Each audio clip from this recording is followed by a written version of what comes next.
समाज को चाहिए अपने अपने कर्तव्य का पालन करते हुए एक नियमावली बना ले।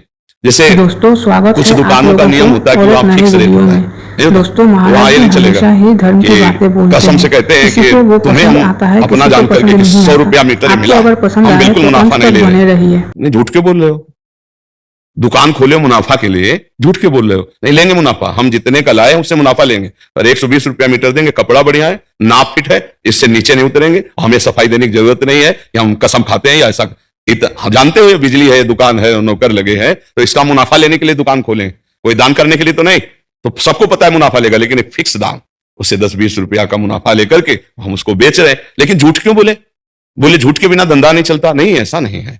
अब असत्य बोलोगे तो उससे जो आपको मुनाफा मिलेगा वो आपकी बुद्धि भ्रष्ट करेगा, और सत्य है कि मुनाफा के लिए है वही चीज, और आप एक फिक्स रेट में दे रहे हैं, बढ़िया है।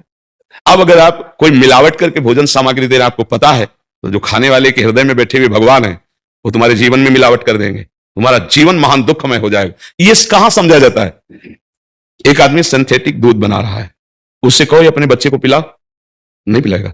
फिर ये दूसरे का बच्चा जब पिएगा तो उसकी हालत क्या होगी? दूसरे शरीर में जाएगा तो हालत क्या होगी? वो केवल धन की बुद्धि रखता है।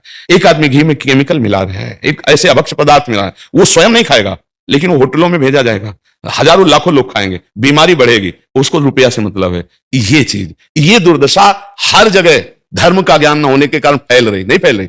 एक मरीज बीमार है, असली दवाओं में पैसे ज्यादा है, नकली दवा लेकर के असली के दाम में बेच देना, उसको बिल्कुल फायदा ना होना। लेकिन परमात्मा देख रहा है, तुम जानते हो नकली दवा है, वो तो नहीं जानता बेचारा, ज्यादा पढ़े लिखे नहीं, किसान आदमी गांव का आया, उन्होंने दे दिया और उसने पैसा दिया असली की। अब वो पैसा तुम्हारी बुद्धि भ्रष्ट करेगा, तुम्हारे परिवार में कलह पैदा करेगा और तुम्हारा पतन कर देगा। ऐसे हर डिपार्टमेंट में, हर विषय में यदि हम अपने धर्म से चले, अपने सत्य से चले, और थोड़ा भी भजन होगा, वो आपको उत्तम गति प्रदान करेगा। पर ऐसा कहां समझ में आ रहा है? अध्यात्म के बिना भला ऐसा समझ में आएगा? तो इसीलिए कह रहे हैं हमारे देश की दुर्दशा हो रही।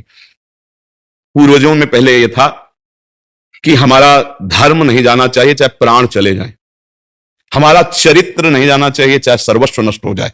आज इसकी कोई परवाह नहीं, तो उसी से बुद्धि भ्रष्ट हो जाती है, जीवन एक पशुवत आचरण वाला हो जाता है, और वो अपने को बड़ा सुखी समझने लगते हैं कि हमारे पास बड़ा वैभव है। लेकिन प्यारे, उस दिन को याद करो जिस दिन तुम्हारा आखिरी समय होगा, ना तुम्हारा फार्म हाउस जाएगा, ना महल तुम्हारा जाएगा, ना बैंक बैलेंस जाएगा, ना कोई व्यक्ति, और ना ये शरीर। अब तुम्हारे कर्म तुमको भोगवाएंगे। उस समय की कौन याद करता है?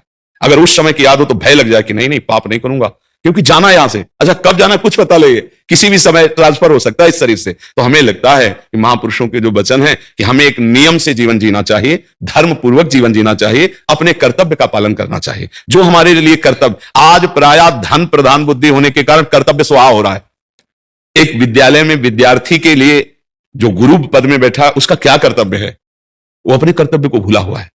भला छोटे छोटे विद्यार्थियों को, जिनकी नींव पूरे राष्ट्र सेवा में, समाज सेवा में बन सकते हैं, अगर उनको हम सही शिक्षा नहीं दी तो उनका पूरा जीवन बर्बाद हो जाएगा। अगर उनको हम गलत सपोर्ट कर दिए तो उनका पूरा जीवन बर्बाद, क्योंकि नया जीवन है। और जगह जगह अपने अपने कर्तव्यों का यदि पालन किया जाए तो पूरा समाज सुखी हो जाए। लेकिन कर्तव्यहीनता आ रही, कोई अपने कर्तव्य को नहीं समझ रहा है। तो यही बात महापुरुष जनों को दुख लगता है कि अगर सब अपने कर्तव्य का पालन करें, धर्म का पालन करें, भगवान का नाम जप करें, तो सब सुखी हो जाए। सुख सब चाहते हैं और आचरण दुख वाले करते, इसीलिए सुख नहीं मिल रहा है, परिणाम में हमें दुख मिल रहा है। सच्ची मानना, वो रुपया पूरे परिवार में अशांति पैदा कर देगा। और धर्म पूर्वक 100 रुपया लाओगे और 4-5 परिवार के बैठ के नमक रोटी खाओगे, आनंद से सोओगे, बड़ा प्यार रहेगा, भगवान की कृपा रहेगी। पर यह बात समझ में नहीं आती है। तो ये वृत्ति अगर छोड़ी ना जाएगी तो कुछ भी कर लो, कहीं भी दान पुण्य कर लो, लाभ नहीं मिलेगा। अगर दान देने की बात कही गई है तो धर्म पूर्वक कमाए हुए धन से। अगर आप मेहनत से कमाए हो ना, 10 रुपया दे दोगे ना, तो 10 रुपये का वो आटा लाके अगर 2 रोटी खाएगा तो खूब वजन होगा। और आप 1 लाख रुपया बेईमानी कर रख दोगे ना, तो बैठे बैठे वो गंदा ही सोचेगा, वजन नहीं होगा। उसका गंदा सोचना और आपका गंदा करना दोनों मिलकर के, उसके कारण भी तो आप बने ना, तो आपका ही पतन हो जाएगा। उसको तो भगवान बचा लेंगे, क्योंकि भगवान की शरण में। तो मुझे लगता है अधर्म के धन से कभी किसी को लाभ नहीं मिलता। तो अपने कर्तव्य का पालन करते हुए यदि नाम जप किया जाए, बहुत जल्दी हमको लाभ प्राप्त हो जाए।